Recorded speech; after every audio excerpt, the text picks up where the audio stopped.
clear about what you're praising and not praising. Praising. Let's have a look here. So, yeah. This long live the Intifada.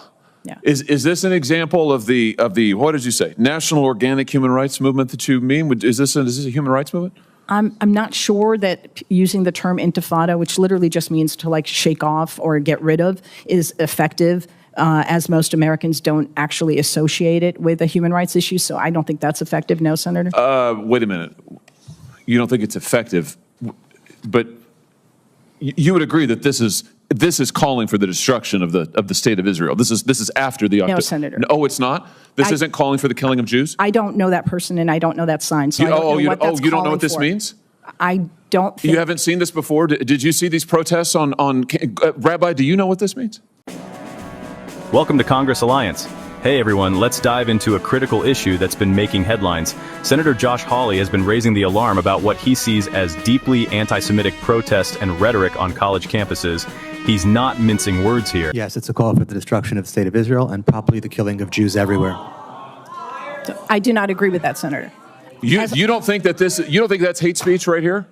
Long live the Intifada can mean different. As I see the problem, it can mean different things. Wait a minute. These are protests, violent protests on campuses that targeted Jewish students, attacked them personally, prevented them from going to camp, going to class, put them in fear of their safety after the October 7th attacks on the state of Israel that murdered more Jews than at any time since the Holocaust. And you're saying you think that this is an ambiguous message? I'm saying that any student targeted on campus, a Jewish student. Will you condemn this right here? Right here. Long live the Intifada. Will you condemn that? Condemning Jewish students on a campus is being targeted, and the Office of Civil Rights should successfully be given funding. Will you condemn this as hate speech? I think that can be hate speech, but I don't think it's automatically hate speech. The problem is that there's nuance I'm trying to introduce to this conversation. What's the nuance when these people are marching and calling for Jews to be killed? Sir, because Intifada also means uprising for Palestinians. So it's ambiguous, so it's hard to say. Well, my gosh. Okay, let's try another one. What about this? Please, audience will please. Oh, yeah, I mean, that's fine. We know what you think. Right, exactly. I mean, I think you've made it clear. Those who were cheering earlier when Senator Cruz was asking about the attempts to destroy and kill Jews. Let's just be clear about what's going on here, because here's what's happening at this hearing. We can't talk about anti-Semitism without also talking about something else. The message that's being sent today at this hearing today is anti-Semitism isn't enough. The attempts to kill Jews on campuses, that's not a conversation worthy of discussion. You've got to add something else to it. So if you want to kill Jews, we can't talk about that unless we also talk about 15 other things. And now we have a witness sitting here who will not condemn the attempts on these campuses that are blatantly anti-Semitic tropes, Nazi tropes to try and kill Jews. What about this one?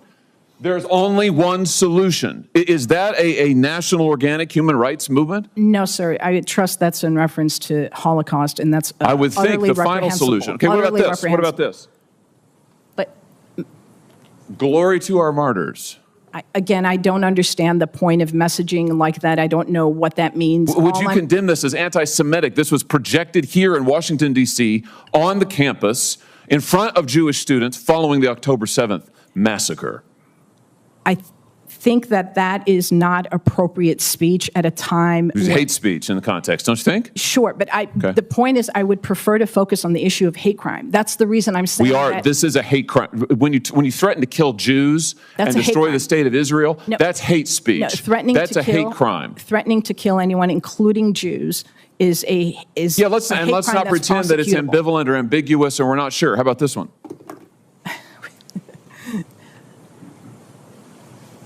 Free Palestine from the river to the sea. Hawley points out that some of the language and symbols used during these protests are more than just political dissent. Phrases like "Long live the Intifada" are, in his view, clear incitements to violence and expressions of anti-Semitism. He argues that these slogans aren't ambiguous. He believes they explicitly call for harm against Jewish people and the destruction of Israel. This issue has become even more pressing in the wake of the October 7th attacks on Israel. According to Hawley, these protests have created a climate of fear for Jewish students on campuses. Imagine being a student and feeling targeted and unsafe just because of your identity.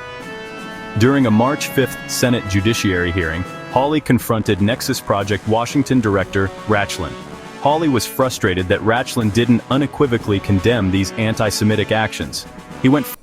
That's not hate speech, sir. You don't think that this is a call for the destruction of the state of Israel? I can speak to what I think, which is amazing because I'd love to talk about what I think, but I really think the focus of our hearing You don't think that after the October 7th attacks, when this was projected in front of a group of Jewish students right here in the District of Columbia, you don't think that's an attempt to intimidate them and call for the destruction of the state of Israel? Focusing on hate crime, I would say if Just that yes or were no? displayed on a synagogue, then it's a hate crime. If it was displayed on a Hillel, then it's a hate crime. If it's displayed elsewhere, I trust its speech. Well, and then we wonder why our students are confused. Rabbi, let me just ask you, are you confused about this message? I'm not confused, and I'll add that even if it was ambiguous and could mean different things to different people, Senator, can you imagine if there was a phrase that also meant kill all the black people? Would we be okay with projecting it because it might also mean something else to someone else? No, I mean, well said. Further, insisting that foreign students who assault Jewish students should be expelled and that DEI officials promoting ideas like Israeli students are colonizers should also be condemned. And it doesn't stop there. On March 10th, on Jesse Watters' Primetime, Hawley called for a Department of Justice investigation into the funding of these campus protests, suggesting there might be dark money influences at play. It's clear that Senator Hawley is taking a stand, and he's urging action to address what he perceives as a serious problem. What do you think about this? Are these protests crossing a line, or are they protected free speech? Let me know in the comments below. Thanks for watching, and remember to follow for more content.